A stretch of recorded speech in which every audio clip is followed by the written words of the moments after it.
Patient experience, so this is when patient experience moved, we decided to create a different way of doing this. And so starting with data-driven insights into who the customers are, going through service design, and then I tell the system all the time, this is where I stop, right here. We're going to help get you to here. We're going to help you know what the customer wants, who they are and what they want. We're going to just help design a program that meets their needs. And when I say program, I mean there are behavioral pieces, there are specific training that is required that comes into the next phase. There are technology projects that are all about the experience. Seamless transitions is one of them, so that when you cannot leave one doctor's offices if you need an appointment with having an appointment in that other office. We make sure that happens, or we're going to. That's just one of many of the projects that we're taking on. Point is, learning and development has this, and delivery, I love it when a hospital CEO says to me, who owns the experience? I'm like, you do. You do. It's your hospital. I don't work there. Delivery of the experience relies on the people who work in the physician offices and the hospitals every day. It also relies on the maintenance of the website and the call center and all the other ways that we touch people. But delivery is everybody's responsibility. It's not Matt's responsibility. This is how we think about it. But I'm going to save the rest of the 5 minutes for any other questions that people have. These are the 4 things that we keep in mind inside of our group specifically. If any of them are most important, is think consumers first. But I'm a big fan of this. Large organizations like ours have a very low tolerance for failure. Large conservative organizations. But at least inside of our group, we have a very high tolerance for failure as long as it's something you can learn from. Validated learning, super critical to move things forward faster. Questions, wrapping up questions. In terms of patients and the retention, what does that look like in your experience? The primary metric that we're going to use to measure experience in the long term is Net Promoter Score, which is a single question that you ask your customers, which is, would you recommend Piedmont to your friends or family? It's a very simple question. It is a great measure of consumer loyalty and has been statistically linked to growth. We are also responsible for unique patient count inside our organization. We take responsibility for it, I should say. So if we're not growing unique patient count, then we're not serving the system well.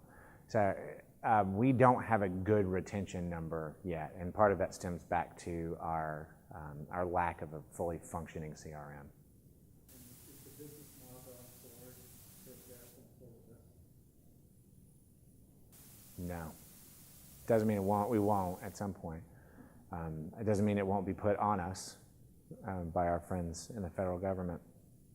But I shouldn't say no as in never, right? We are going to participate in more programs that allow us to do that, yes. But we had an insurance company, and it's more complicated than just it didn't work, but ultimately it didn't work, and it doesn't exist anymore. And I don't think our team, after we wound that thing down, the executive team has no appetite to start another one right now. Yeah, that may change over time. I think right now, with the insurance company mergers that are being opposed but are still there, I think a lot of health systems like ours are as concerned about scale as we are anything else. So Matt, you're talking to a group of people. Thank you. You're talking to a group of people who need to figure out how to sell technology for population health, which could certainly be in support of a consumer strategy, right? So what piece of advice would you give this group to think about as we try to figure out what's in your hearts and heads? So we're not selling technology. We're selling results, right? health systems are big and lumbering, and at least in our part of the world, this population health mindset is relatively new. And population health as a discipline, pretty low on the list. I shouldn't say that. Let me say it differently. Let me say it differently. It's high on the list, but somehow we never get to it. Right? It's something we always talk about, but at the end of the day, when thinking like a business, we're still not at the point where it has enough of an impact on our business for us to be super serious about it. So it doesn't mean that we don't have people who care about it, but I told Ellen earlier, we don't even have like a designated leader inside our organization. Like, hey, you're responsible for population health, like as an executive. We don't have that person. So if that gives you any insight into where we are, where our heads are. How many other companies are health plans now in that same boat? Oh, that's out. I mean, they may nominally have somebody who's responsible for it, but of the big ones, there's 4 big ones, I'd be shocked if any of them are any further along than we are. There are parts of the world that are much further. Because Atlanta is so fragmented, the health system market's so fragmented, it just comes slower, right? Like the more consolidated ones get there more quickly. And certainly, as all innovation, it seems, starts out west and sort of migrates over to the northeast and then trickles down to the south and then eventually makes its way over to Texas. It's true. It's totally true. Don't act like you don't know. Texas is still the land of the independent physician. Like getting those physicians employed by health systems is difficult out there. So I asked Matt, well, I forget the words that I used, but essentially asked him, like, do you get approached by a lot of technology kind of software and apps or whatever? And he's like, constantly. Oh yeah, God, every day. No idea who they are, what they want, why they're trying to sell to. I didn't, but I meant it. You mentioned that you were interested in more data, like when you were talking about virtual visits. Mm-hmm. What kind of data would be really interesting to you? Well, data that's interesting to me, maybe data that maybe different than other people. The funny thing is, we have most of the data that we need. It's how to derive meaning from it that is important. And I'm not in the quality business, which is where a lot of people's focus is on that particular subject of data. But for customers, I'm more concerned with how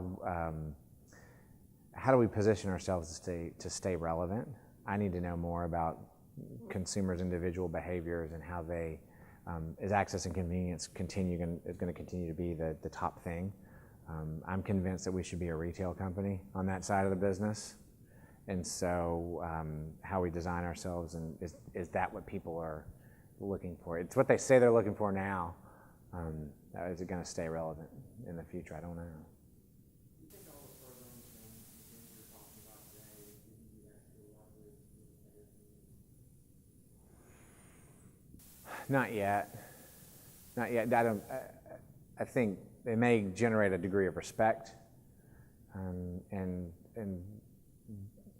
it has more of an effect on how other systems view us, as we see a great deal of consolidation happening in our market. The virtual visits app in particular was a revelation to our friends at Athens Regional when they were making the decision. It's a signal to other people that we're thinking about the future differently, and that's attractive to a lot of health systems that are struggling, or like with Athens, they weren't struggling, but they could see a future that didn't look great, and they said, you know what, we need to find some partners, people that we can share a common vision with. So I think that's where we see more effect than with payers.